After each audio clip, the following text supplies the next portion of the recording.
악인은 어떤 사람일까요? 악인은 어떤 사람을 대하여 악인이라고 할까요? 우리가 생각하는 그 흉악범들을 말하고 있는 걸까요? 악인 할 때 그 흉악범들 있잖아요. 살인자, 뭐 이런 강도, 이런 사람들을 대하여 말하고 있는 걸까요? 악인이 도망가든 말든 우리가 알아야 할 이유가 뭘까요? 악인은 쫓아오는 자가 없어도 도망간대요. 그런데 이런 사실들을 우리가 알아야 할 이유가 뭘까요? 보면 끊어서 보니까 악인은 쫓아오는 자가 없어도 도망한다. 근데 우리가 이러한 사실들을 알아야 될 이유가 뭘까요? 그러므로 악인은 가만히 두어도 스스로 도망가니 두려워하지 말라는 뜻인가요?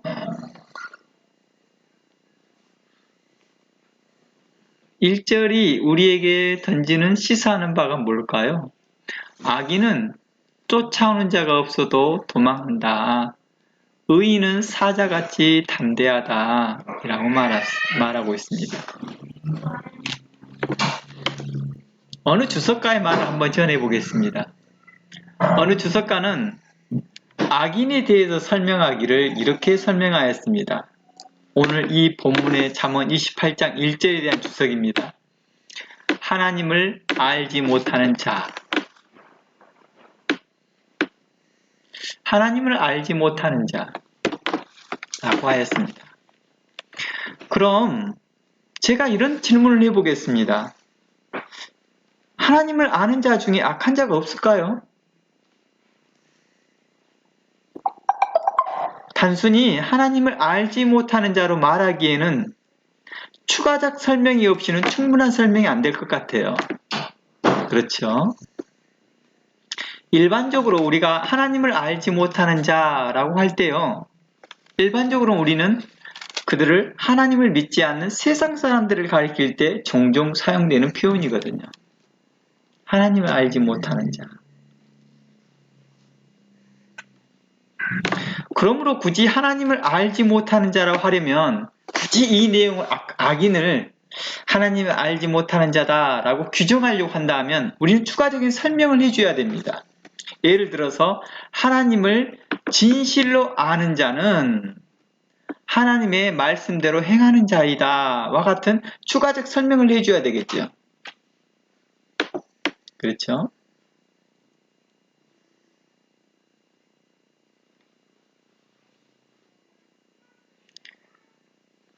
성경에서 종종 하나님에 대해서 이야기를 꺼낼 때, 하나님께서 악한 자라고 표현하실 때, 그 악한 자의 그 표현 방식이, 악한 자의 그 대상들이 놀랍게도 하나님을 아는 자 중에 나타나거든요. 예를 들어서, 예수님의 달란트 비유에서 한 달란트를 땅에 보관만 하고 있고 이윤을 남기지 않는 자에게 예수님께서 뭐라고 말합니까? 악하고 게으른 자라고 책망합니다. 그러니까 그 사람도 악한 자네요. 그렇죠? 악한 자, 악인은 같은 뜻이에요. 같은 뜻. 그리고 예수님의 산상수훈에서도 주여 주여 하는 자마다 또 주여 주여 하는 자가 주의 이름으로 권능도 행했습니다.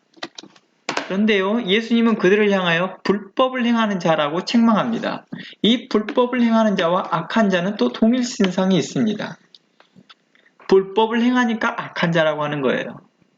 우리도 그러죠, 세상에서도요. 불법을 행한 사람은 악한 자, 악인이라고 표현하잖아요. 예수님은 양과 염소를 비유를 통해서 형제 중에 지극히 작은 자 하나에게 하지 아니하는 자들에게 말하기를 저주를 받을 자, 그리고 그들에게 대하여서 마귀와 그의 사자들에게 준비되어진 영원한 불에 들어갈 자라고 말합니다. 결국 악인이란 뜻이에요. 악인을 좀 더 이렇게 계속 설명해 나가고 있습니다. 이와 같이 악한 자는 하나님의 뜻대로 행하지 않는 자임을 알 수 있습니다. 그렇죠? 단순하게 하나님을 모르는 자라고 말하기에는 너무 포괄적이고 추가적인 설명이 들어가야 된다는 것입니다. 그 추가적인 설명은 어떤 거예요? 하나님의 뜻대로 행하지 않는 자. 특히 잠언서와 비슷한 표현을 한 곳이 있어요. 제가 다시 한번 잠언서를 읽어드릴게요. 이 표현과 익숙해지도록요. 악인은 쫓아오는 자가 없어도 도망간다 라는 말이 있습니다. 이 잠언 28장 1절 이 말씀과 유사한 말씀이 레위기 26장 17절을 한번 가보겠습니다. 한번 가볼래요? 레위기 26장 17절. 이 내용은 좀 방대한 내용입니다. 한번 가보겠습니다. 레위기 26장 17절.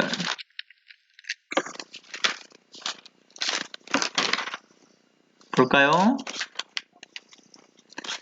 내가 너희를 치리니 너희가 너희 대적에게 패할 것이요 너희를 미워하는 자가 너희를 다스릴 것이며 너희는 쫓아오는 자가 없어도 도망가리라 라고 나와있죠. 여기에서 제일 끝 문장에 보니까 너희는 이라고 할 때 그 너희는 누굴까요? 잠언서와 비교해 본다면 악인이 되겠죠. 쫓아오는 자가 없어도 도망간다. 잠언서의 말씀도 악인은 쫓아오는 자가 없어도 도망간다 라는 말을 하고 있으니까요. 이 말과 같은 말입니다. 그러면 레위기 26장 17절에서 말하는 그 너희는 누굴까요? 바로 하나님의 백성들이었습니다. 하나님께서 모세를 통해서 명령합니다. 그리고 이스라엘 백성들에게 말합니다. 14절부터 한번 가볼까요? 14절부터 가봅니다. 레위기 26장 14절부터 보면 제가 읽어드릴게요. 그러나 너희가 내게 청종하지 아니하여 이 모든 명령을 준행하지 아니하며 내 규례를 멸시하며 마음에 내 법도를 싫어하여 내 모든 계명을 준행하지 아니하며 내 언약을 배반할진대 내가 이같이 너희에게 행하리니 곧 내가 너희에게 놀라운 재앙을 내려 폐병과 열병으로 눈이 어둡고 생명이 쇠약하게 할 것이요 너희가 파종한 것은 헛되리니 너희의 대적이 그것을 먹을 것임이라.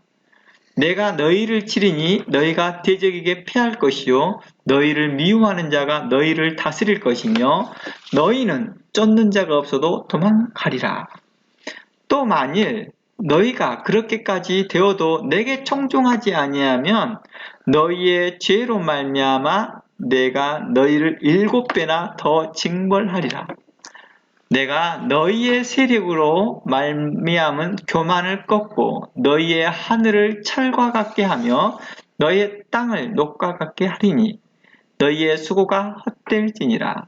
땅은 그 산물을 내지 아니하고 땅의 나무는 그 열매를 맺지 아니하리라 라는 말씀입니다. 물론 계속 밑에까지 있습니다. 우선 여기까지 끊어 읽어봅니다.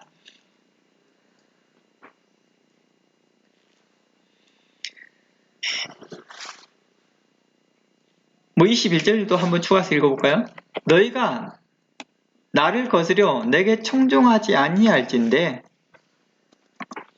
내가 너희 제대로 너희에게 7배나 더 재앙을 내릴 것이니라 하는 내용입니다. 이곳에서 보니까 악인은 어떤 사람들로 표현하고 있어요?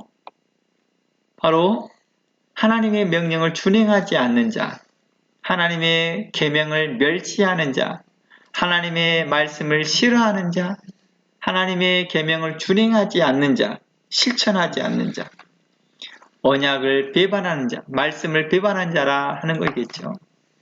이들에게 대하여서 여러 가지 어려움이 있을 거래요. 심지어 그들은 항상 불안감이 있어요. 그 불안감이 뭐 때문에 있어요? 그들이 뭐에 쫓기지 않는데 항상 불안하니까 막 도망가게 하는 그 불안감이 있어요. 안절부절하고 있는 거예요. 우리 그런 사람들 있어요. 이 안절부절하는 사람들이 어떤 사람이세요? 항상 성공만 달려가는 사람들도 그래요. 성공에 가독이만 항상 뭔가만 쫓겨가듯이 안절부절합니다. 전교육 1등짜리. 그렇죠. 불안장애 있는 사람들이 그렇죠. 심지어 종교에서 1등을 하는데도 안정감이 없어요. 항상. 왜 그래요? 하나님의 말씀 안에 거하지 못하는 거죠. 너희는 내 안에 거하라. 너희는 담대하라, 평안하라 하는데 항상 마음이 불안한 거예요. 마음이 불안하니까 이 핑계 저 핑계가 많습니다. 왜 그래요? 자기의 죄를 가리기고자 하는 목적이거든요. 자기의 죄를 가리고자 계속 불안한 말들을 합니다. 그런데 놀라운 것은 미워하는 자가 너희를 다스릴 것이며 너희가 패할 것이며 너희가 눈이 어두울 것이며 파종한 것이 헛될 것이다 라고 했는데요. 그들이 그래도 뭐합니까? 말을 안 듣는데요. 그렇게까지 되어도 내게 청종하지 아니하면 내가 7배나 더 큰 징벌을 내릴 것이다 이렇게 말하는 거예요. 이것이 하나의 사인이었구나. 이런 것들이 하나의 사인이구나. 폐병과 열병과 눈이 어둡고 생명이 쇠약해지고, 생명이 쇠약해진다는 것은 몸이 쇠약해진다는 뜻으로 될 수 있겠죠. 파종한 것이 수확이 없습니다. 수고했던 것이 아무런 결과가 없는 거예요. 그리고 항상 불안증이 있는 거예요. 어떻게 될까 항상 불안해합니다. 그런데도 뭐합니까? 돌아오지 않아요. 하나님의 말씀을 듣지 않는다는 거예요. 왜 말 안 듣는지 알아세요? 희한하게 이럴 때일수록 더 말 안 듣습니다. 당장의 문제를 해결해 줄 수 있는 것들을 찾아갑니다. 이 과거에는 무당을 찾아갔다면 요즘은 유튜브를 찾아갑니다. 새로운 답을 찾아가려고 합니다.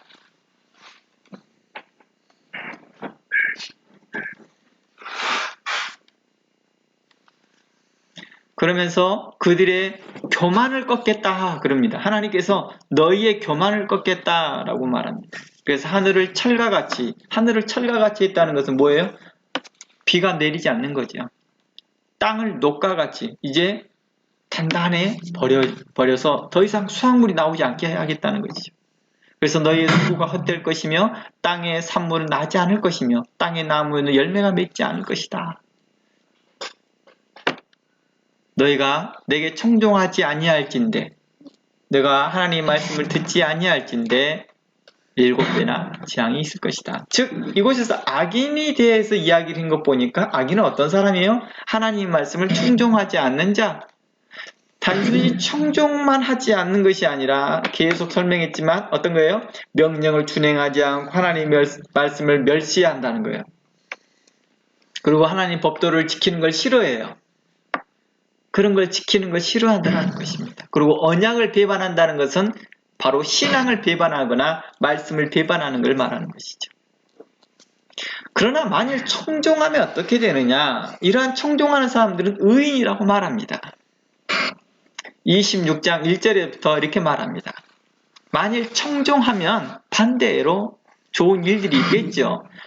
레위기 26장 1절부터 보면 같은 장이죠. 너희는 자기를 위하여 우상을 만들지 말라. 너 자신을 위해서 우상을 만들지 말래요.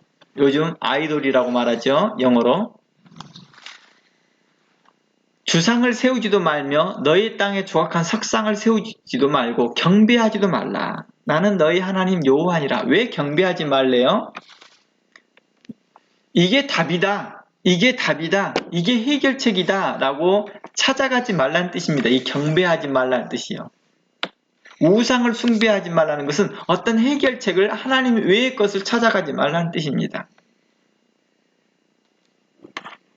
너희는 내 안식일을 지키며, 안식일을 지키라는 뜻은 뭘까요? 하나님의 말씀을 가까이 하라, 하나님을 가까이 하라 라는 뜻입니다. 하나님을 가까이 하라, 하나님을 사랑하라, 내 성소를 경외하라. 이 성소를 경외하라는 것은 하나님을 경외하라는 뜻입니다. 너희가 내 규례와 계명을 준행하면 내가 너희에게 철따라 비를 주고 산은 그 산물을 내고 밭의 나무는 열매를 맺을 것이라. 너희의 타작은 포도를 딸 때까지 미치며 너희 포도 따는 것은 파종할 때까지 미치니라. 너희가 음식을 배불리 먹고 너희 땅에서 안전하게 거주할 것이라. 너희 땅의 평화를 누릴 것이다. 라고 말합니다. 여기서 재밌는 표현이 나와요. 7절에 가볼게요. 너희의 원수들을 쫓으리니, 너희의 원수들, 악한 자들이죠. 너희의 원수들을 쫓으니 그들이 너희 앞에서 칼에 엎드려질 것이라. 볼래요? 8절 더 놀라운 말이 나왔습니다. 너희 다섯이 백을 쫓고 너희 백이 만을 쫓으리니 너희 대적들이 너희 앞에 칼날에 엎드려질 것이니라. 악인은 스스로 도망가는데 의인은 어떻습니까? 악인을 내어 쫓아내는 힘이 있다는 것입니다. 믿는 자들에게, 그리스도인들에게 갖고 있는 하나님의 그 사랑이 이렇게 표현해주고 있습니다. 내가 너희들 이렇게 사랑한다. 너희들이 만일 내 계명을 청종하고 믿는다면 왜 너희들에게 악한 자가 계속 있겠냐? 그러지 않는다는 것입니다. 그들이 두려워하고 떠나버릴 것이다 라고 말합니다. 너희는 오래 두었던 묵은 곡식을 먹다가 새 곡식으로 먹을 것이다. 너희는 너희 중에 행하여 너희의 하나님께서 나는 너희의 하나님이 되고 너희는 내 백성이 될 것이다 라고 말합니다. 그러므로 하나님의 계명을 어기고 하나님 뜻대로 행하지 않는 자들을 스스로 불안해하고 스스로 안정감을 갖지 못하고 있는 그런 자들, 자신의 죄 때문으로 인하여 죄의식 때문에 안정감을 갖지 못하고 불안해하는 그런 자들을 다 악인이라고 하고 있다는 것입니다. 그들은 스스로 도망다녀요. 그래서 요한복음에서는 빛이 어둠에 빛이 돼 뭐예요? 자기 행위가 악함으로 빛으로 오지 않아요. 그러나 의인들은 자기 행위를 더 드러내야 한다는, 하나님 앞에 더 가지고 나온다는 것입니다. 하나님께 나와 내 자신의 그 죄를 발견하고 돌이켜 회개하는 자들은 어떨까요? 그러면요. 그리고 주의 뜻을 준행하는 자들은 어떨까요? 그들에게 평안과 안식이 있을 것이라 약속했다는 것입니다. 그러므로 하나님의 말씀을 배우고 창념하면서 먼저 하나님의 뜻을 알게 될 것이겠죠. 하나님을 경외하는 법을 배우게 될 거라는 것입니다. 또한 이웃을 어떻게 사랑하는지를 알게 될 거라는 것입니다. 하나님을 사랑하는 자는 그 말씀을 믿고 그 안에 거하는 자들이다 라고 말합니다. 그들에게는 평안과 안식과 충만함이 있겠지요. 하나님의 거룩한 복이 있을 거라는 것입니다. 그럼 성경에서 하나님의 사랑하고 그 말씀대로 믿고 그 안에 거하는 자들을 무엇라고 부를까요? 이제 의인이라 합니다. 우리는 그들을 의인이라고 해요. 그 의인들은 담대하다는 것입니다. 무엇 같죠? 사자와 같이, 사자의 그 마음이 사자와 같이 담대하다는 것입니다. 잠언서에서는 의인의 마음이 사자와 같이 담대하대요. 의인은 하나님과 우리 구주 예수님을 믿는 자들을 의인이라고 말합니다. 예수님을 믿는 자가 그 마음이 사자와 같이 담대한 이유는 더 이상 사망이나 환난이나 핍박을 두려워하지 않기 때문입니다. 그러한 것으로 인하여서 하나님을 배반하지 않기 때문입니다. 또한 하나님께서도 우리를 향하신 그 사랑을 끊지 않기 때문입니다. 어떤 사망이나 환난이나 핍박이 하나님의 사랑에서 우리를 끊을 수 없다라고 로마서에서는 기록하고 있습니다. 우리 다 함께 로마서 한번 가볼게요. 로마서 8장 1절 말씀에 가보면 제가 바로 읽어드릴게요. 그러므로 이제 그리스도 예수 안에 있는 자는 결코 정죄함이 없나니 이는 그리스도 예수 안에 있는 생명의 성령의 법이 죄와 사망의 법에서 너를 해방하였다. 죽을 수밖에 없는 계약된 관계에서 이제는 그 죽음이 없어졌다는 것입니다. 우리는 한정된 라이프를 살아갑니다. 그런데 그 한정된 이후에 우리의 삶은 영원하다라고 말합니다. 28절 우리가 알거니와 하나님을 사랑하는 자 곧 그 뜻대로 부르심을 입은 자들에게는 모든 것이 합력하여 선을 이룰 것이다. 하나님이 미리 아신 자들을 또한 그 아들의 형상을 본받게 하기 위하여 미리 정하셨으니 이는 그로 말미암아 많은 형제들 중에서 맏아들이 되게 하려 하심이라. 또 미리 정하신 그들을 또한 부르시고 부르신 이들을 또한 의롭다 하시고 의롭다 하신 이들을 또한 영화롭게 하였다라고 말합니다. 어떻게 보면 그리스도인들을 말할 때 너 당신이 그리스도이냐? 당신이 하나님을 알고 있느냐? 내가 하나님을 믿습니다 라고 말하는 자들은 하나님께서 미리 그들을 정해놓으셨대요. 그리고 그들을 의롭다 칭해 주셨대요. 그리고 그 의로움을 누가 끊을 수 있겠느냐? 라고 35절에 질문합니다. 누가 우리를 그리스도의 사랑 안에서 우리를 끊을 수 있겠느냐? 너희의 의로움을 하나님께서 정해 주셨는데 누가 그 의로움을 끊겠느냐? 환난이냐? 공고냐? 박해냐? 기근이냐? 적신이냐? 위험이냐? 칼이냐? 기록된 바 우리가 종일 주를 위하여 죽임을 당케 되며 도살을 양같이 여김을 받는다 할지라도 이것은 핍박을 말하는 거겠죠. 그러나 이 모든 일이 우리를 사랑하신 이로 말미암아 우리가 넉넉하게 이길 수 있다. 그러니 담대하라. 그러니 우리는 담대할 수밖에 없다. 의인은 내가 확신하노니 사망이나 생명이나 천사들이나 권세자들이나 현재이나 장래이나 능력이나 높음이나 깊음의 다른 피조물이라도 우리를 그리스도 예수 안에 있는 하나님의 사랑에서 끊을 수 없다 라고 말합니다. 그러니 의인은 담대할 수밖에 없는 거죠. 이러한 말씀이 우리로 담대케 한다는 것입니다. 나 담대해야지 라고 해서 담대해진 것이 아니라 어떤 근거가 있다는 것입니다. 근거 있는 자신감. 우리는 이것을 짧은 말로 근자감이라고 하죠. 근자감. 근거 있는 자신감. 우리는 바로 이런 근거 있는 자신감을 가지고 나아가는 것입니다. 바로 그 근거가 하나님의 말씀이었습니다. 그 언약을 믿는 것입니다. 그 하나님의 말씀을 믿는 것입니다. 그래서 히브리서에서는 4장 14절에서 이렇게 말합니다.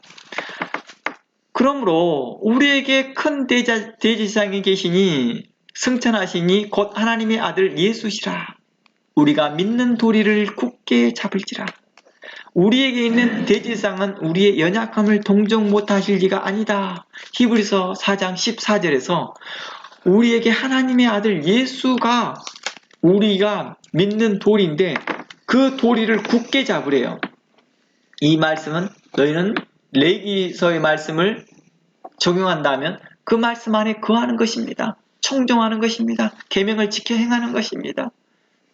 믿는 도리를 굳게 잡는 것입니다. 우리 예수님은 우리의 연약함을 동정하신대요. 공감한다는 것입니다. 너희가 연약하다는 걸 공감하다는 것입니다. 그래서 모든 일에 우리가 똑같이 시험을 받으시는데 죄는 없다. 그러므로 우리는 긍휼하심을 받고 때를 따라 돕는 은혜를 얻기 위하여 누가 돕느냐? 우리 예수님께서 우리를 돕는데요. 우리의 연약함을 돕는데요. 우리의 두려움을 돕는데요. 그러니 예수를 믿으라는 것입니다. 주 안에 거하라는 것입니다. 그러면 우리가 근거 있는 자신감으로 나아갈 수 있습니다. 돕는 은혜를 따라 은혜의 보좌 앞에 우리가 담대히 나아가기도 합니다. 심지어 악한 자 앞에도 담대히 나아갈 뿐만 아니라 우리가 어려운 일에 담대히 나아갈 뿐만 아니라 심지어 우리가 은혜의 보좌 앞에까지 담대히 나아갈 수 있게 하시더라는 것입니다. 이게 바로 악인과 의인의 차이일 것입니다. 그러니 악인이 도망가는 다라고 하는 스스로 도망가는 자들은 바로 하나님의 말씀을 지키지 아니하였기 때문입니다. 하나님의 말씀을 멸시하였기 때문입니다. 하나님을 조롱하였기 때문입니다. 또한 교회를 조롱하고 하나님의 말씀을 선포하는 자들을 조롱하고 그들을 멸시하는 자들에게 대하여 똑같은 일들이겠지요. 그들은 마음에 뭐가 오면 경심증이 있을 것이라. 마음이 불안하는 걸 경심증. 성경에 그런 말이 나와요. 협심증이 나나요? 정확하게 잘 표현을 잊어버렸네요. 그러므로 너희는 담대하라 했습니다. 우리 모두 이 하나님의 말씀을 붙들고요. 우리가 기도하기를 원합니다. 하나님, 이제 내 그리스도 예수 안에서 담대하기를 원합니다. 이제 주께서 우리에게 향하신 그 큰 사랑을 베풀어 주셨고, 우리에게 놀라지 말라, 두려워하지 말라, 그리고 사자와 같이 그 마음을 담대케 하라 하셨던 그 말씀처럼 우리가 이제 주 안에서 담대해지기를 원합니다. 왜냐고요? 하나님 우리를 지키시니까요. 왜냐고요? 예수 그리스도께서 우리를 도우시니까요. 왜냐고요? 성령 하나님께서 우리와 함께 하시기 때문입니다. 바로 이를 위하여 우리 함께 기도하고 나아갔으면 좋겠습니다. 다 함께 기도합니다. 우리가 잠시 10초 동안, 15초 동안 말씀을 묵상하면